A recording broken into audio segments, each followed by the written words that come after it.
Cerita pendek Dompet karya Y. Edward Horace S. Pak, tolong Pak, hanya Bapak yang bisa bantu. Ini harus diselesaikan malam ini juga. Seperti suara sirine meraung-raung memecah keheningan malam. Tepat pukul 8 ketika orang-orang bersiap hendak tidur mengakhiri hari. Seorang janda tua tergopoh-gopoh berlari, mengomel ngelantur tidak karuan, menggedor pintu rumah seorang bapak yang paling dihormati di kompleks perumahan itu. Beberapa lampu tetangga yang sudah mati tiba-tiba menyala. Pak RT, tolong saya Pak. Dengan mata seperempat watt yang sebentar lagi jeglek, Pak RT membuka pintu.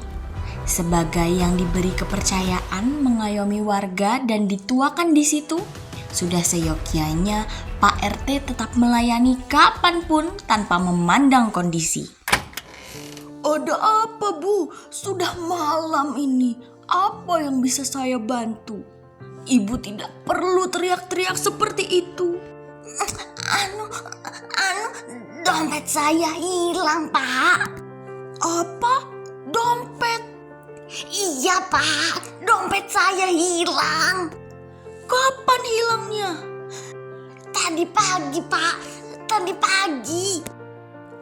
Istri Pak RT yang mendengar kericuhan itu lekas terbangun. Masih berdaster, dia menguping pembicaraan di balik pintu. Siapa yang mencuri? Kalau saya tahu saya tidak kesini Pak. Bukan itu maksud saya. Siapa saja yang ke rumah ibu seharian ini? Maksud Bapak? Ya, kemungkinan besarlah mereka yang mencuri. Seharian itu, janda tua yang karena keterbatasan usia sudah tidak bisa melakukan banyak hal, hanya berdiam di rumah. Rumahnya tidak lebar, tetapi memanjang ke belakang. Dia tinggal sendiri di rumah yang terdiri dari teras, ruang tengah, dan kamar belakang bersebelahan dengan dapur. Anak-anaknya sudah berkeluarga di kota seberang. Pagi tadi, janda itu meletakkan begitu saja dompetnya di atas meja di ruang tengah bersama dengan koran-koran yang biasanya menjadi bahan bacaannya untuk kemudian digosipkan sembari menikmati pisang goreng dan secangkir teh hangat. Oh, tamu saya 3 Pak. Yuk Pak Ijan, Bu Sulenco, dan Kang Maido, katanya sembari mengelus-elus rambutnya yang beruban banyak itu. Dia berusaha keras melawan ingatannya yang mulai parah terkena penyakit lupa. Oh begitu. Baik, saya panggil mereka. Ibu tunggu sini.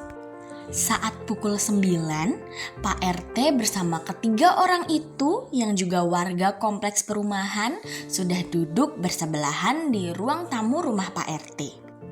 Ngaku kamu kan yang ambil dompet saya? Janda itu menunjuk-nunjuk Yu Paijan. Matanya melotot seperti hendak keluar. Bukan saya, Bu. Buat apa saya ambil dompet ibu? Yuk Paijan yang umurnya 6 tahun lebih muda dibanding janda itu membela diri.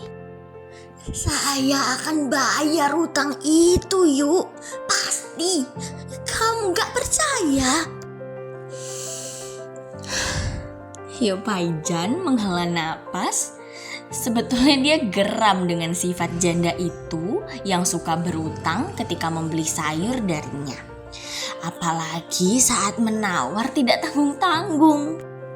Dia pikir bahwa sayur dari pasar ke kompleks tidak pakai ongkos. Dia pikir saya tidak menderita karena harga cabai naik, bawang putih naik, tomat naik. Tega-teganya dia menawar sampai saya tidak dapat untung. Tanam sendiri saja kalau begitu. Pagi tadi masih teringat jelas oleh Yuk Paijan bagaimana janda itu membolak-balikan kangkung dan melemparkan begitu saja tanpa sopan di depannya. Memilih-milih bawang putih yang baik dan sedikit mengejek ketika ada yang busuk. Tomat yang tidak jadi dibelinya pun jadi berantakan seusai dipegang-pegang. Saya cuma masuk teras, Bu. Ibu lihat sendiri kan, saya tidak masuk ruang tengah.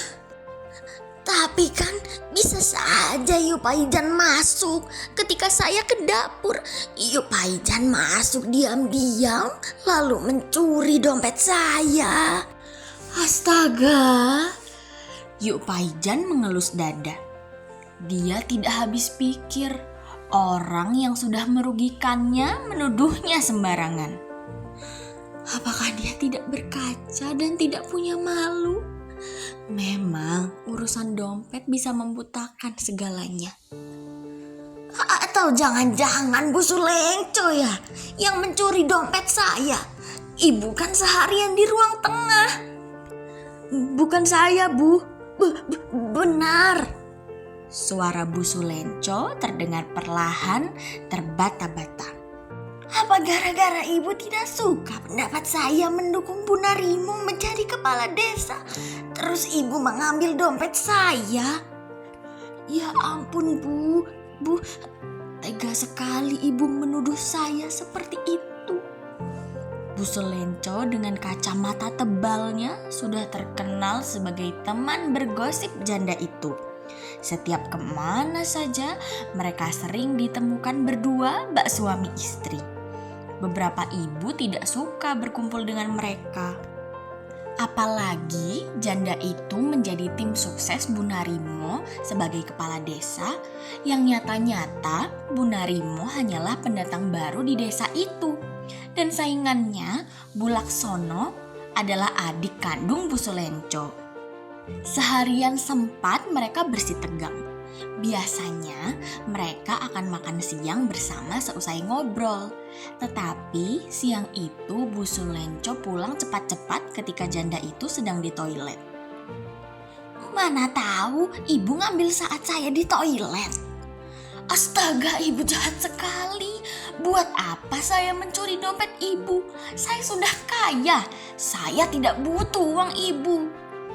Dompet itu sangat disayangi janda itu. Berwarna biru, berbahan kulit dengan luas 20 x 10 cm persegi. Dompet itu terlalu penting. Dalamnya terdiri dari 3 saku, yang masing-masing dipisahkan sebuah sekat. Saku pertama berisi foto anak-anak dan cucu-cucunya. Wajah mendiang suaminya pun masih tersimpan di sana. Terkadang bila rindu datang, dipandangnya kenangan-kenangan manis dari foto itu. Di saku kedua tertumpuk uang bulanan pensiun jandanya. Dia tidak percaya bank. Setiap bulan dia tarik seluruh uang pensiunnya dan disimpan di sana. Gara-gara itu, dompet itu terlihat sangat tebal. Resletingnya hampir rusak. Sementara saku ketiga dipenuhi bon-bon utang yang belum dibayar. Mulai cicilan panci, tagihan listrik, sampai utang sayur Yuk Paijan. Pasti kamu, Kang Maido, iya kan? Ngaku. Kamu balas dendam kan karena saya tidak setuju kamu menikah dengan anak saya? Suara janda itu semakin keras. Dia membentak. Pemuda berbadan tegap dan berkulit coklat yang sehari itu mampir membetulkan leding dekat dapur hanya setengah jam merasa terhina. Belum lupa deritanya, bagaimana ibu dari wanita yang disukainya itu yang sekarang sudah menikah dengan sahabatnya memarah-marahinya karena melihat dia belum bekerja tetapi sudah berani meminang anak orang. Bukan saya, Bu. Ibu jangan ungkit-ungkit masa lalu, katanya dengan amarah tertahan. Semakin malam, percakapan itu semakin panas. Beberapa tetangga berdatangan ingin melihat apa yang terjadi. Sebagian berusaha menengahi, sebagian hanya tersenyum. Ya, entah kenapa beberapa orang ada yang suka dengan keributan, sampai-sampai mengabadikan. Sudah malam ini, tidak enak dengan tetangga. Kita lanjut saja besok. Besok saya ke rumah ibu. Bila perlu, untuk makan nanti dari kas RT saya pinjamkan. Karena tidak ada titik temu dan para tertuduh tidak ada yang mengaku. Memang, maling sulit mengaku. Semua kembali ke rumah masing-masing. Janda itu kecewa sekali. Dompet. Ketika isi dompet tidak ada, orang-orang selalu kelimpungan mempertahankan kehidupan di era sekarang yang segalanya butuh uang. Ketika isi dompet segitu-segitu saja, harga kebutuhan merangkak naik. Adakah yang lebih harus dilakukan selain bekerja keras menambah isinya meskipun lewat tindak kejahatan? Kalau isi dompet berlimpah, tidak jarang pula kelabakan mengelola sehingga sembarangan belanja dan tidak memikirkan masa tua. Bersama tetangga sebelahnya, janda itu diantar pulang. Di rumah, di atas tempat tidur, tepatnya di atas bantal kesayangannya yang sedikit terangkat, janda itu masih saja mengomel, ngelantur tidak karuan. Dalam pikirannya, terbayang-bayang bagaimana dia harus memenuhi kebutuhan makan besok. Bagaimana dia harus bercerita kepada anak-anaknya tentang tanggung jawab atas uang yang sudah diterimanya baru kemarin. Bagaimana pula dia membayar tagihan arisan paling lambat lusa? Pertanyaan-pertanyaan itu terus berkelabatan. Kepalanya digeser ke kanan, ke kiri, sepanjang malam suram itu. Tidak ada ketenangan dan tidur nyenyak barang sekejap mata. Meski dompetnya telah ada, janda itu juga masih sembarangan menyimpannya.